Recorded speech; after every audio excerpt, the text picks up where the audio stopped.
सभापति महोदया,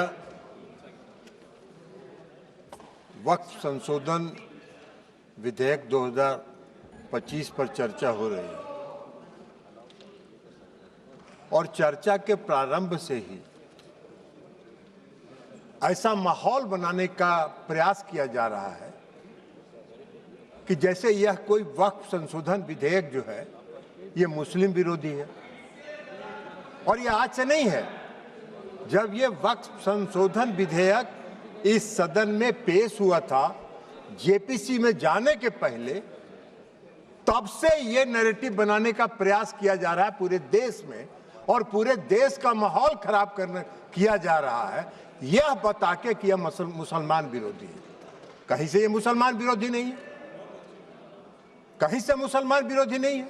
क्या है वक्फ? वक्फ कोई मुस्लिम संस्था है क्या? वक्फ एक तरह का ट्रस्ट है, जो ट्रस्ट मुसलमानों के हक में काम करने के लिए बनाया जाता है। मुस्लिम कोई धार्मिक संस्था नहीं है वक्फ। ऐसा नैरेटिव बनाया जा रहा है जैसे यह कोई मुसलमान, हाँ उस ट्रस्ट को यह हक है, उस ट्रस्ट को यह अधिकार होना चाहिए कि वो मुसलमान समुदाय के हर वर्ग के साथ, चाहे वो महिला हो, पुरुष हो, गरीब हो, अमीर हो, पिछड़े हो, अति पिछड़े हो, सभी वर्ग के लोगों के साथ न्याय करे, जो नहीं हो रहा है। क्या है वक्फ? वक्फ तो एक धार्मिक संस्था नहीं है, विनियामक है और प्रशासनिक निकाय है जो मुसलमानों के हक के लिए काम करती है। आज उसको नैरेटिव बनाया जा रहा है। क्यों नैरेटिव बनाया जा रहा है? आप मोदी जी को कोस रहे हैं। अरे भाई, मोदी जी का चेहरा अगर आपको पसंद नहीं आता है तो मत देखिए मोदी जी की तरफ, उनके अच्छे काम का प्रशंसा करिए, यही काम करिए। लेकिन मोदी जी ने जो आज काम किया 2013 में, जो आपने पाप किया था, उस पाप को समाप्त करके आज मोदी जी ने पारदर्शिता लाने का काम उसमें किया है। आपको क्या दिक्कत हो रहा भाई? हाँ, ये अलग बात है कि आपको मोदी जी पसंद नहीं है तो नहीं है, तो मत रहे, लेकिन देश की जनता मोदी जी को पसंद करती है और इसलिए मोदी जी पारदर्शिता के साथ समाज के हर तबके के लिए काम करने का काम करते हैं। ये पाप आपका है और आपके उस पाप को आज मोदी जी ने आपके चंगुल से, उस गिरोह से निकाल के आम मुसलमानों की तरफ उसको फेंक दिया है उसके काम करने के लिए। तो ये आपको खराब लग रहा है? क्यों खराब लग रहा है भाई? ये खराब लगने की कोई चीज तो है नहीं। आप मुसलमानों के कल्याण के विरोधी हैं क्या? आप मुसलमानों के कल्याण के लिए अगर मोदी जी ने कोई काम किया तो उसकी प्रशंसा करनी चाहिए थी। लेकिन आपको आज क्या है? आज इस देश में दो तरह के लोग इस वक्फ संशोधन विधेयक के खिलाफ हैं। एक वैसे लोग जो अपने वोट के लिए धार्मिक मामलों का इस्तेमाल करते हैं, वो इसके विरोध में हैं और वो इसके विरोध में माहौल खड़ा कर रहे हैं। और दूसरे वैसे लोग हैं जिनका इस पर वक्फ पर कब्जा था, वो अपने कब्जे को चंगुल से जाते हुए देखकर आज इसके विरोध में खड़ा है। क्या है भाई? क्यों विरोध कर रहे हैं भाई? इस संशोधन के विरोध का क्या कारण है? कोई कारण नहीं है। वक्फ का जो पूरा कार्यकलाप है, वक्फ का जो पूरा वर्किंग है, उस वर्किंग में तो कहीं से इस संशोधन में हस्तक्षेप करने का कोई अधिकार नहीं है। लेकिन अगर वक्फ के कार्यकलाप में हम कोई हस्तक्षेप नहीं कर रहे हैं, लेकिन हम वक्फ का जो आमदनी है वह आमदनी सही मामलों में मुसलमानों के लिए खर्च हो, इस पर नजर रखने के लिए हम इसमें संशोधन लेके आए। आपको क्या दिक्कत नजर आ रहा है इसमें? इसलिए कि आपको लग रहा है कि नजर में तो आप चढ़ जाएंगे, नजर में तो आपके चढ़ जाएंगे, अब आपका वो चलेगा नहीं जो गिरोह आपका कब्जा में था। मुसलमानों के हक में काम होगा, बेहतर प्रबंधन होगा, धन के दुरुपयोग को रोका जा सकेगा और सिर्फ उसके कार्यकलाप पर निगरानी रखने का तंत्र विकसित किया जा रहा है। इसमें आपको कोई विरोध का आधार नहीं है। और ये नैरेटिव अगर आप बना रहे हैं पूरे देश में, तो अपने लाभ के लिए, अपने राजनीतिक लाभ के लिए, अपने वोट के लिए आप इसका इस्तेमाल कर रहे हैं।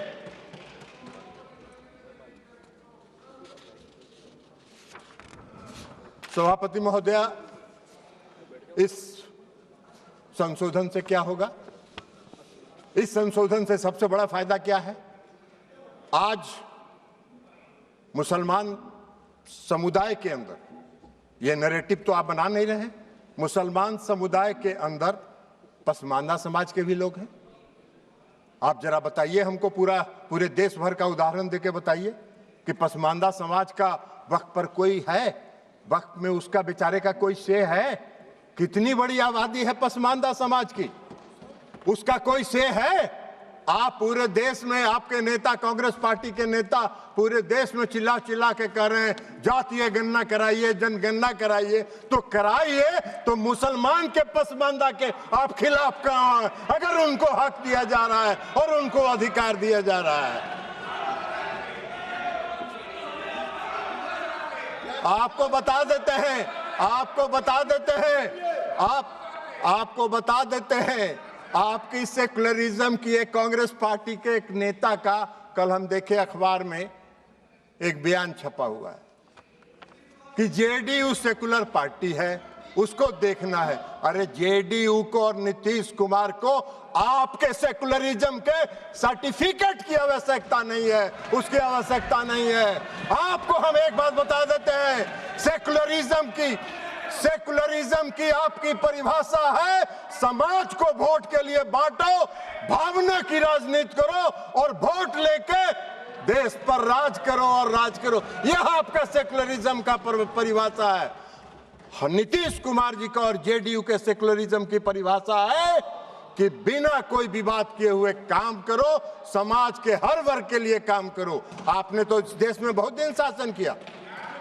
आपको एक मिनट सुनिए, जयप्रकाश जी आपको बता देते हैं, बिहार में नीतीश कुमार जी 20 साल से बिहार के मुख्यमंत्री हैं। आजादी के बाद से आपने कब तक शासन किया? कांग्रेस पार्टी ने बिहार में कब तक शासन किया? आजादी के बाद से नीतीश कुमार जी ने 20 वर्षों में मुसलमानों के हक में जो काम किया, आजादी के बाद से आज तक नहीं हुआ। क्या हुआ? मुसलमानों के लिए नीतीश कुमार जी ने तालमी मरकज बनाया, हुनर योजना चलाई। भागलपुर दंगा हुआ था, किसके राज में हुआ था? वेणुगोपाल जी, आपके राज में हुआ था। क्या न्याय किया था आपने मुसलमानों के लिए? नीतीश कुमार जी ने एनडीए के राज में भागलपुर के दंगा पीड़ितों को न्याय देने का काम किया। यह काम नीतीश कुमार जी ने किया। आपका सेकुलरिज्म की क्या परिभाषा है? नीतीश कुमार जी ने पूरे बिहार के कब्रिस्तान की घेराबंदी करा दी। आप तो आजादी के बाद से इतना दिन शासन किए, कौन सा काम आपने किया बिहार में और मुसलमानों के हक में, ये बता दीजिए। लेकिन नीतीश कुमार जी वोट के लिए राजनीति नहीं करते हैं और नीतीश कुमार जी ने मुसलमानों के हक में बिहार में जितना काम किया, भारतीय जनता पार्टी उसकी भागीदार रही। भारतीय जनता पार्टी के समर्थन से ये काम हुआ। आप कहां खड़े हैं जयप्रकाश जी? ऐसे ही चिल्पों करते रहिए, कुछ होना जानी नहीं है। तो इसलिए आज वक्फ संशोधन बिल के माध्यम से मुसलमानों के, पसमानदा समाज के मुसलमानों के लिए, जो पिछड़े वर्ग के मुसलमान हैं, जो गरीब तबके के मुसलमान हैं, जो मुसलमान में भी सबसे निम्न वर्ग के मुसलमान हैं, उनको भी आज न्याय देने का काम हो रहा है। तो आपको चिल्पों बम मचा रहे हैं, आप हल्ला कर रहे हैं, आप नैरेटिव सेट कर रहे हैं, जैसे लगता है कि इस देश में कोई तूफान आने वाला है। अरे तूफान नहीं आने वाला है। इस देश के पसमानदा समाज के मुसलमान कल नरेंद्र मोदी के साथ खड़े होंगे कि इनके शासनकाल में हमको न्याय मिला। आप कहां नजर आइएगा? नैरेटिव सेट करते रहिए। और उसके बाद आप बताइए, महिला सशक्तिकरण की बात करते हैं, बड़ा चिल्लाते हैं महिला सशक्तिकरण के लिए कि महिलाओं को सशक्त करना है, कांग्रेस पार्टी महिलाओं को सशक्त करती है। अरे कहां महिलाओं को? मुसलमान समुदाय में महिला नहीं है क्या? मुसलमान समुदाय में महिला नहीं है? आज अगर मुस्लिम समुदाय के महिलाओं को वक्फ के साथ जोड़ा जा रहा है, आपको क्यों विरोध हो रहा है? मुस्लिम समाज के महिलाओं को भी सशक्तिकरण का हक है, उनके सशक्तिकरण का भी काम प्रधानमंत्री नरेंद्र मोदी जी की सरकार ने किया। इस वक्फ संशोधन विधेयक के माध्यम से आपका नैरेटिव सेट कर रहे हैं पूरे देश में, जैसे लगता है मोदी जी मुस्लिम विरोधी हैं। मोदी जी पारदर्शी, मोदी जी सेकुलरिज्म, जिस तरह नीतीश कुमार जी ने बिहार में सेकुलरिज्म स्थापित किया, प्रधानमंत्री नरेंद्र मोदी जी भी पूरे देश में सेकुलरिज्म को लेकर आगे चल रहे हैं। समाज के हर तबके के साथ, समाज के हर वर्ग के साथ, देश के हर राज्य के साथ एक साथ काम करके उसको विकसित करने का काम कर रहे हैं, इसलिए कि उनका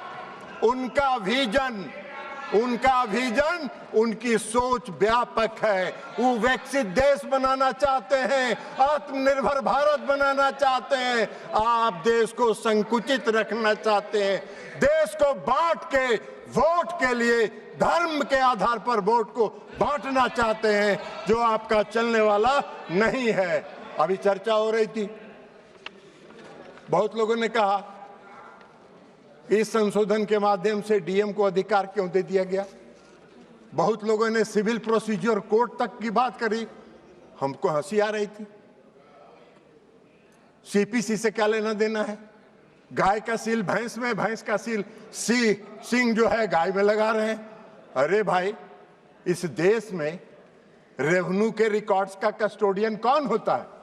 इस देश में रेवेन्यू के रिकॉर्ड्स का कस्टोडियन डिस्ट्रिक्ट मजिस्ट्रेट होता है, और डिस्ट्रिक्ट मजिस्ट्रेट को अगर यह अधिकार दिया गया था, कोई गलत नहीं था, लेकिन फिर भी आपने उसका विरोध किया।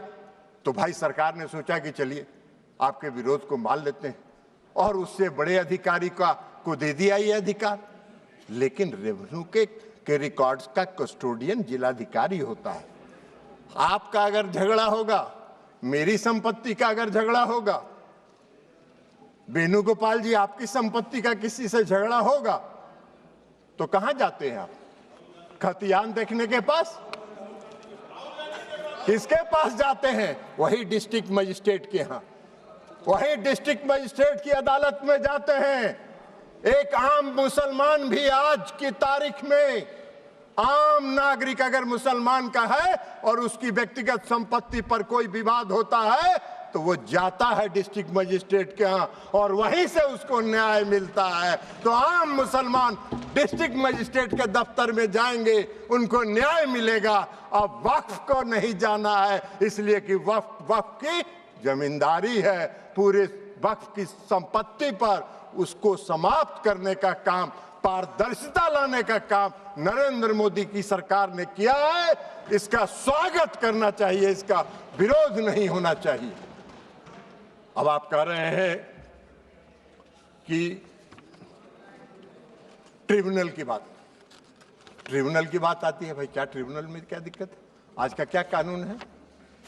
आज का क्या कानून है? आज का कानून यह है जो पाप किया आपने 2013 में।